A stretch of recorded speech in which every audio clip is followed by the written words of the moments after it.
নদীর তীরে অবচেতন মনে এখনো চোখের পানি ফেলেন বরগুনা সদর উপজেলার ঢলুয়া এলাকার বাসিন্দা মোহাম্মদ আসলাম খান।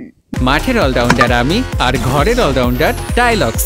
টাইলক্স টয়লেট ক্লিনার, ক্লিন মানেই টাইলক্স। দীর্ঘ 17 বছর পরও ভুলতে পারেননি প্রলয়ঙ্করী ঘূর্ণিঝড় সিডরের তাণ্ডব।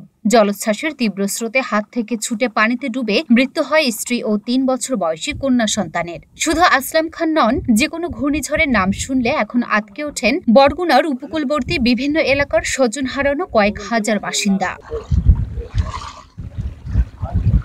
এদিকে প্রলয়ঙ্করী ঘূর্ণিঝড় সিডরের 17 বছর পার হলেও এখনো ঝুঁকিপূর্ণই রয়েছে বরগুনার অধিকাংশ বেড়িবাঁধ। এসব এলাকার বাসিন্দাদের একটাই দাবি, প্রাকৃতিক দুর্যোগ থেকে জানমাল রক্ষায় নির্মাণ করা হোক স্থায়ী ও টেকসই বেড়িবাঁধ।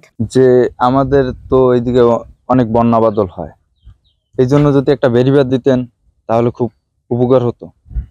আর এই বেড়িবাঁধের একটা ব্লক পাস হয়, প্রতিবারই শুনি সাবেক সদস্যরা বলছে যে একটা ব্লক পাস হয়েছে, এই ব্লক পাসও হইয়া আসে, কিন্তু এই ব্লকটা দেওয়া হয় না। কেন দেওয়া হয় না এটা তো আর আমরা জানি না। ধরেন যে প্রায় 17 বছর ধরে শুনতেছি যে একটা ব্লক দিতে আছে, কিন্তু এই ব্লকটা পাইতেছি না। আমাগো বেড়িবাঁধ প্রত্যেক বন্যায় ভেঙে যায়, আমরা ঘরে থাকতে পারি না, আমরা কষ্ট হয় অনেক। আমাগো যাইতে বাড়ি ঘর ছাড়িয়ে অনেক দূরে, ওই ঘরকুলে নাইলে আমরা থাকতে পারি না, রাঁধতে পারি না, বাড়তে পারি না, খাইতে পারি না। প্রত্যেক বন্যায় বেড়িবাঁধ ভাঙ্গে যায় আর আমরা ডুবি হিনি বইয়া। খাল ভাঙ্গিয়া বাঘের ভিতর দিয়ে অনেক 2 কিলো যাওয়া লাগে। তো এই সাইক্লোন সেন্টার দিয়ে আমার কোনো উপকারে আসে না।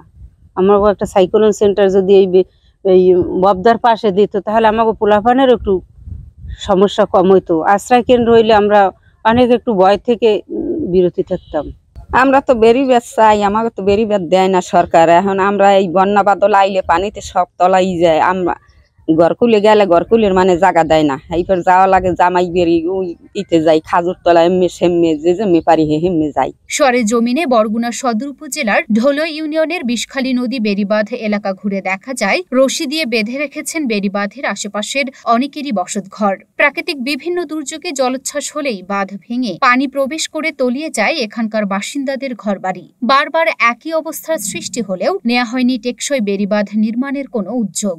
স্থানীয়দের দাবি, দুর্যোগ পরবর্তী সময়ে প্রতিবারই নামমাত্র বেড়িবাঁধ মেরামত করা হয়, এতে ঝুঁকি নিয়ে বসবাস করতে হয় স্থানীয় বাসিন্দাদের। 15 কিলোমিটার বেড়িবাঁধ মেরামত করেছি। এছাড়াও আমাদের 2টা প্রকল্প চলমান আছে, উন্নয়ন প্রকল্প। সেই 2টা প্রকল্পের আওতায় প্রায় 50 কিলোমিটার বেড়িবাঁধ পুনরাকৃতিকরণ কাজ চলমান রয়েছে। আমাদের আসলে বেড়িবাঁধ মেরামত করা একটা পর্যায়ক্রমিক প্রক্রিয়া। এটা হলো যখন যেখানে দেখা যায় কোনো সমস্যা হলো বা একটা ঘূর্ণিঝড় আসলো বা একটা বর্ষা সিজনে কোনো ক্ষতি হলো, তখন আমরা সেখানে ব্যবস্থা গ্রহণ করে থাকি। তো আমাদের উপকূলীয় অঞ্চলে বিশেষ করে সিডরের সময় বেড়িবাঁধের বেশি ক্ষতি হয়েছে, কারণ ওই সময় 20 থেকে 25 ফুট জলোচ্ছ্বাস হয়েছিল। সেই জলোচ্ছ্বাসে আমাদের উপকূলীয় অঞ্চলের অনেক বেড়িবাঁধ কিন্তু ভেঙে গেছে, ভাসিয়ে নিয়ে গেছে। এর পরপরই আবার 2008 সালে আইলা হলো, সেখানেও আমাদের বেড়িবাঁধের ক্ষতি হয়েছে। এই সিডর আইলার পরে প্রায় 5 কিলোমিটার বেড়িবাঁধ কিন্তু এখনো একেবারে বলতে গেলে যেখান থেকে জোয়ারের পানি একটু বাড়লেই পানি ভিতরে ঢুকে যায়। এই বেড়িবাঁধ পুনরায় নির্মিত হয়নি, এবং যেটা নির্মিত হয়েছে সেটাও কিন্তু নামে মাত্র। তো সেই ক্ষেত্রে আমাদের দাবি হচ্ছে যে আমাদের উপকূলীয় অঞ্চলের জন্য বেড়িবাঁধ নির্মাণে বরাদ্দ বাড়াতে হবে, এবং যে বরাদ্দটি হয় সেই বরাদ্দের যেন সঠিক কাজ হয়, সেখানে যেন কোনো ধরনের দুর্নীতি না হয়। প্রলয়ঙ্করী ঘূর্ণিঝড় সিডর 2007 সালের 15ই নভেম্বর দেশের দক্ষিণ উপকূলে আঘাত হানে। এতে দেশের বিভিন্ন এলাকার প্রায় 6000 মানুষের প্রাণহানি, গবাদি পশুর মৃত্যু, ঘরবাড়ি বিধ্বস্ত ও ব্যাপক ফসলি জমির ক্ষয়ক্ষতি হয়। এছাড়া অসংখ্য এলাকার বেড়িবাঁধ ভেঙে বিলীন হয়ে যায়। এর মধ্যে সিডরের প্রলয়ঙ্করী তাণ্ডবে শুধু বরগুনায় নিহত হয়েছে 1345 জন মানুষ।